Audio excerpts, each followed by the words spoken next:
उन्होंने कोई चमत्कार जैसी बात की हो, वो सत्य पर बात करते हैं ना, वो विज्ञान को भी मानते हैं, वो टेक्नोलॉजी को भी मानते हैं, वो कहते हैं कि आस्था रखिए, वो लोगों को गाइड करते हैं। तो अरुणाचार्य महाराज जब उनके पास में गए तो उन्होंने स्पेशली गाइड किया था, जिस बात को तुम नहीं जानते उसका उत्तर नहीं देना। अब कुछ लोग मेरे पास क्लिप भेज रहे, कह रहे भैया आपने बात नहीं सुनी। अरे भैया मैंने पूरी बात सुनी है, तुमने पूरी बात नहीं सुनी। पहली बार में उन्होंने जवाब दिया था, पहली बार में जवाब क्या दिया था, पहली बार में जवाब दिया था उन्होंने वासुदेव। जब दोबारा सवाल पूछा गया तो नाम बदल दिया कन्हैया, और फिर गलती भी ना माने।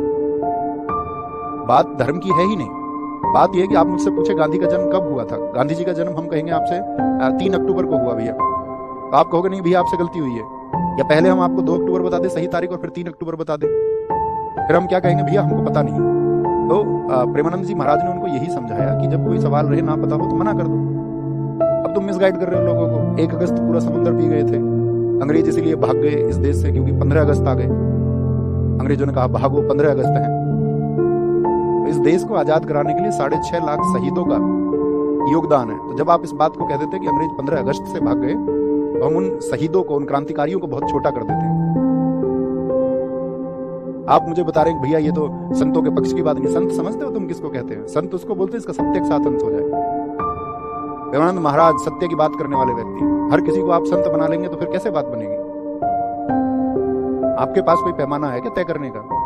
और फिर सबकी अपनी अभिव्यक्ति है। ऐसा मत करिए ना जैसा प्रदेश में किया जा रहा है।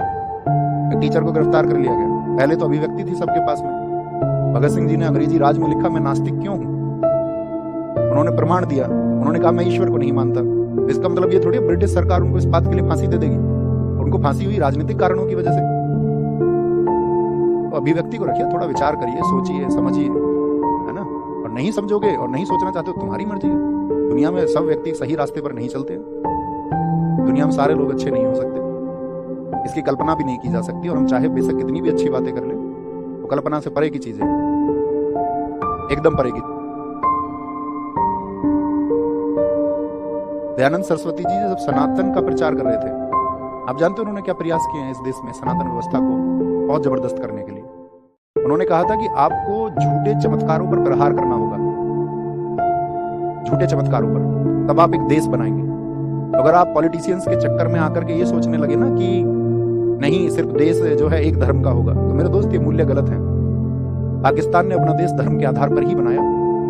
क्या पाकिस्तान के लोगों को खुशहाली मिली एक धर्म को केंद्रित कर करके, बाकी धर्मों को नीचा करके? क्या मिला? अब सत्य की बात करने को तैयार नहीं है, बोलेंगे भैया हमको तो इंजेक्टिव इस तरह से किया गया है। पढ़ना इसको आप सत्यार्थ प्रकाश को, एकादश समोल्लास, क्योंकि वहां अध्याय को समोल्लास कहा गया है। दयानंद सरस्वती जी ने कहा था आपका चमत्कार दिखाकर धर्म का प्रचार करना मूर्खता है। ईश्वर नियमबद्ध हैं और उनका जो कार्य होता है ना वो सदा कारण सिद्ध होता है। पढ़े जिंदगी तो बीत गई इंस्टाग्राम चलाते हुए, तो पता कहां से चलेगा। अच्छे लोगों को फॉलो करिए, अच्छे लोगों को सुनिए, और जब कोई व्यक्ति सही बात नहीं करता तो थोड़ा विरोध करना सीखिए। यही शिक्षा है। ऐसे नहीं एक बहती धारा में सवार हो गए और फिर सबका विरोध करिए। हम हमेशा अपनी कक्षाओं में कहते रहे हैं ये ईसाई लोग जो जल छिड़कते हैं चर्चों में जाकर के, ये पाखंड है। हमने हमेशा कहा, छांगुर बाबा ने क्या किया यूपी में, तुम लगे रहे